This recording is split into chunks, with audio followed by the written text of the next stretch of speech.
on gender, particularly women and children, in the areas, and the fact that now when these extractive industries come, the people who are probably impacted most would be the women and children who would probably depend on the land even more than the men. And in certain areas where we found the argument is that these industries are bringing employment opportunities for people, the compensation is paid. We find that most of the compensations are paid to the men who may not share it with the women, or even if they do, probably it wouldn't be long-term, it wouldn't have a long-term impact on the women who were depending on this land. And in cases where employment has arisen, it has also been found that most times women are not employed in these factories or in these industries, so that their opportunity of earning income is also reduced there. So what has been your findings and what recommendations would you give to ensure that Uganda doesn't find itself in the same situation? Because we're already beginning to see it. You say you haven't been to Karamoja yet, but probably when you do go there, you find that happening. That the women are being impacted quite more negatively than the men with these extractive industries coming in. I'd like to hear your comments on that. Thank you very much. Industries are male-dominated. Energy and mining projects, they're male-dominated, and it's historical. It dates back in the past. But in recent years, we are seeing many countries focusing on training women, because the issue will be, do they have the necessary skills? Do they have the necessary training? And if it's a formal job, do they have the necessary education? So opportunities are there, and women were becoming aggressive in the extractive sector, but you have to have the necessary knowledge, you have to have the necessary experience, and you have to have the necessary training. That's with respect to the formal jobs. Now, for the mining jobs, if you are talk about, for instance, small-scale mining, you will notice that it's mostly the men who go into the mines. So that would be a bit understandable because it requires some physical strength. But then there are instances where even if a woman is capable of doing it, it's because of our traditions, our culture, how to break through those traditional expectations that a woman has to be in the kitchen cooking, a woman has to be somewhere out there collecting firewood, because society and our traditions, they've made a woman to have a place in the kitchen. Yes, in urban areas it's changing. We are seeing many aggressive ladies coming up, taking up positions. But what about in rural areas? So it has to do with training of the affected communities. Now, if it's Karamoja, we have to sensitize them that as a woman, you are capable of doing this, and allow society to accept her to take up such responsibilities. Under our NGO ME, we have a project entitled Women in Energy and Mining, and my colleague here, Gloria's, and also our Deputy Executive Director, they've gone to Sanji, where women are involved in stone quarrying, and basically we partnered with Girl for Girls, another NGO focused on empowering women, and we train these ladies in the mining sector to get the necessary skills to be confident, because it can also be an issue of confidence. They'll be like, no, I don't think I can do this. How will people look at me? So it's the traditions that in most cases let us down, even if the opportunities are open. But how are the women ready themselves to take up such opportunities? Are the communities ready? So we need to sensitize our women. We need to sensitize our communities in rural areas. And for the formal jobs, we have to ensure that the women have the necessary expertise to take up such positions. But also not like it's a male-dominated field. So yes, we have to ensure that the women benefit, because they do deserve to benefit from these industries. Possibly another area is how the women are involved in the negotiations that go on, because if they don't have the knowledge, or they don't have the education properly, they don't have the confidence, as you said, to be able to negotiate. You find even location of some of these industries would have more impact on women, water access. They're now having to traverse long distances to access water, if it is there at all. And this impacts again the women more than the men. Food, where to get food and for the family. So how does one ensure that the women are involved in this? Because even from the experience, the little that we've had so far, we see that the women are not probably engaged in these discussions at all, and just find themselves now having to cope with decisions that have been made, which is impacting them. We should set up laws or rules in those communities and ensure that no negotiation should take place if a certain number of women are not part of it, and make sure it's enforced. Because if we just encourage people, oh, you need to include women in these negotiations, you need to do this, without implementing it, without making it a law, they will not abide. They'll be like, no, and as long as I'm benefiting, the women can stay. But if you make it more of a law, more of a rule, and also ensure that it's enforced, then we can move forward. So we just need to be a bit aggressive on such issues and ensure that we set up certain laws, or if it's a local community, like local rules or regulations, to ensure that the women are involved in each and every circle of the mining and energy projects. Thank you, my lord. Thank you, my lord. In the course of our work, we have established that the speculative licenses are making the cost of investment very high for the investors who are getting involved in the mining sector. And when you analyze the people who are getting these licenses, the speculative licenses, they are either friends and family of the very implementers of the regulations. How can this problem be eliminated in order to bring down the cost of investment? My opinion would be, since we already have the laws and they're not being, if you hold a license and you haven't been operating on it for a certain period, like I mentioned, we need to set bid 6 months or 1 year, then give it to someone else who can operate on it. Because obviously it's not only in Uganda, corruption and bribery is everywhere, but the issue of how we can handle that is through transparency and accountability. Can we have a system where we know who holds the license, how long have they been holding it, and which other investors are interested in this? Can we create like a database for that, whereby everyone has access and we are aware of what's happening? Because without, if it's not transparent, if the system is not transparent, people will not know what's happening. People will not know about these speculative licenses. People will not be aware of the investors who actually do have the money and are willing to invest. People will not know if the person who has a license has fulfilled all the requirements. Can they actually invest? What happens after investment? Do they have a plan of a decommissioning plan or a mining closure plan? So I think in this respect, it's all about being transparent and also to ensure that whoever is in control, they are accountable for they're accountable, and yeah, just to make the system open.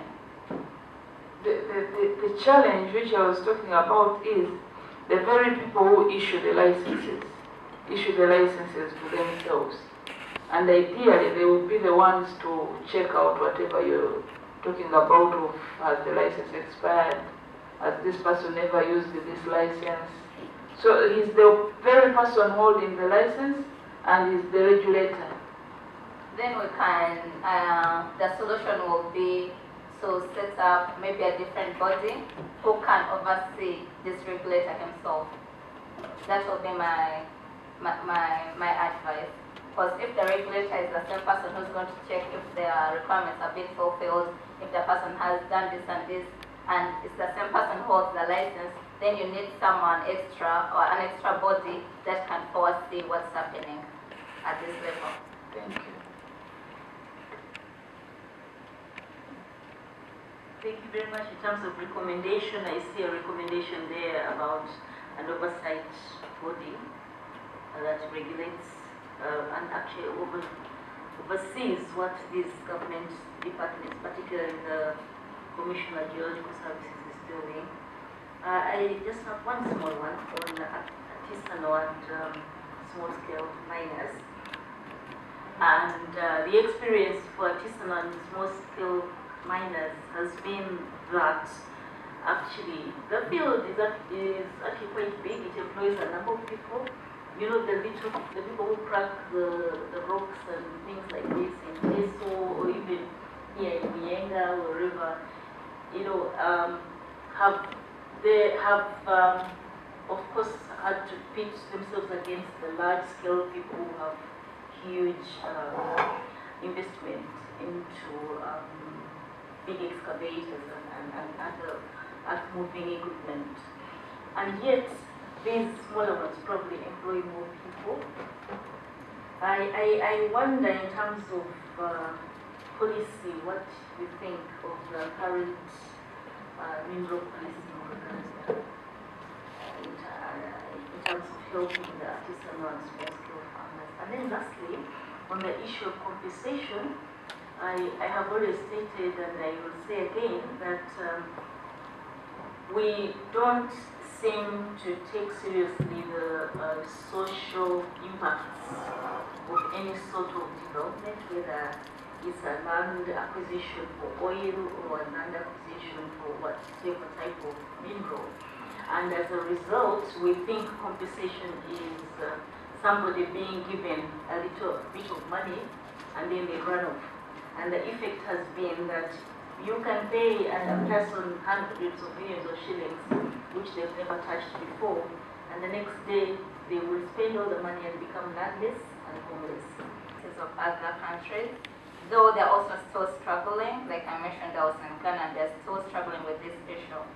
So the issue of earthstone mining, we have to take into consideration that, as you mentioned, Justice Montgomery, it employs a large number of poor people. Most people rely on it for their everyday livelihood. So the question is, how can we make it more profitable for them? Because for large-scale mining, we already have the companies. They have the technology, advanced technology. They have their capital. They have their money. They can easily carry out their activities. But large-scale companies did not employ as much people as the small-scale mining sector does. So my advice here would be, besides, because Uganda in the new mining policy 2018, we're taking into consideration the issues of formalization. But besides formalizing the sector, because globally, the issue has been most people focusing on the fact that some miners are not benefiting because it's informal, it's illegal. So countries are coming up to formalize the sector. But besides the sector being formalized, do they have the necessary capital to employ or to acquire the advanced technology? That's how the country can come in. Can we tap from the technology, the advanced technology that is being used by large-scale miners, and we make it a requirement that if big companies are operating in Uganda, they should at least train some small-scale miners about these types of technology. Can we have ways of ensuring that these people have access to the necessary capital and finances they need to carry out their activities? I myself have been to the field. I've seen how artisanal miners operate in life-threatening conditions. They have no gloves, they have no other health and safety equipment. And it's because most of them can't afford it, they're not sensitized. So besides the formalization we're focusing on in the mining policy, which other economic or social policies can we include in the sector? And my suggestion will be to find ways of ensuring that they have adequate capital, to find ways of ensuring that there is an exchange of technology between the large-scale companies and small-scale companies, and also to train the small-scale miners, because it's not a sector we can get rid of in Africa, not only in Uganda, but in Africa, because many people are dependent on it. So we just have to find ways of ensuring that it's actually operating in a good way and that people can benefit from it. And then on the issue of compensation, I do totally agree. The compensation is never enough. because these people, in most cases, before the projects take place, they're relying on their land for farming, for fishing, and all other activities.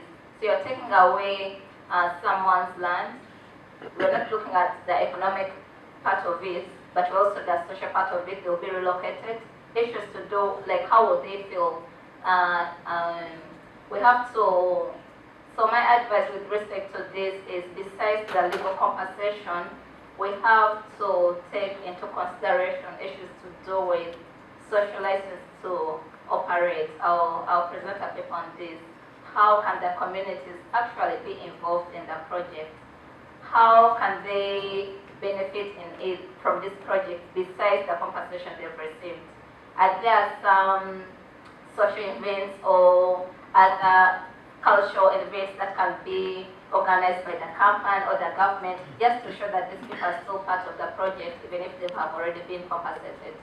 So it's an issue that is really open for discussion, and also to ensure that they get the consent and also understand what the local communities really want in their areas before decisions can be made.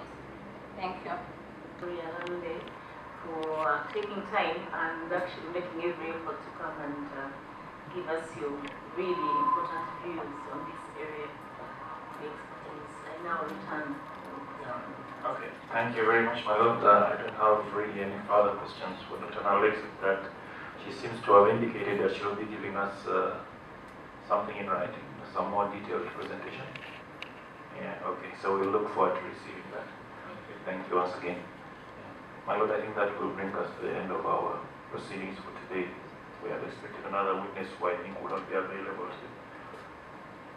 That's true. We had expected a person to speak on the rights of women in land, and maybe we'll just suggest to bodies who are involved in this particular area of women rights in land to find a way of sending to us their presentations, because we don't have a lot of time left. As you know, this commission ends on the 9th of November, and we don't have every day available to us. So whatever is left will probably have to be handed in writing, but we hope that we will receive some representations in that area. I noticed that Dr. Nalule, you suggested that you have available free energy and mining books. Yes. So I don't know whether... I do have a book. Though my books are not, I didn't carry hard copies, but this is a book from my professor who supervised me for my master's and PhD, and he actually asked me to pass it on to you. Should I do that now or later? I think we can do that later. Okay, so that's the book I have. Because I might have to declare that to the office of the IGG. Oh, that's just education. Thank you. Thank you very much. Thank you. And you have a safe journey when you return to the UK. Okay, thank you very much for having me. You're lucky which clan you come from.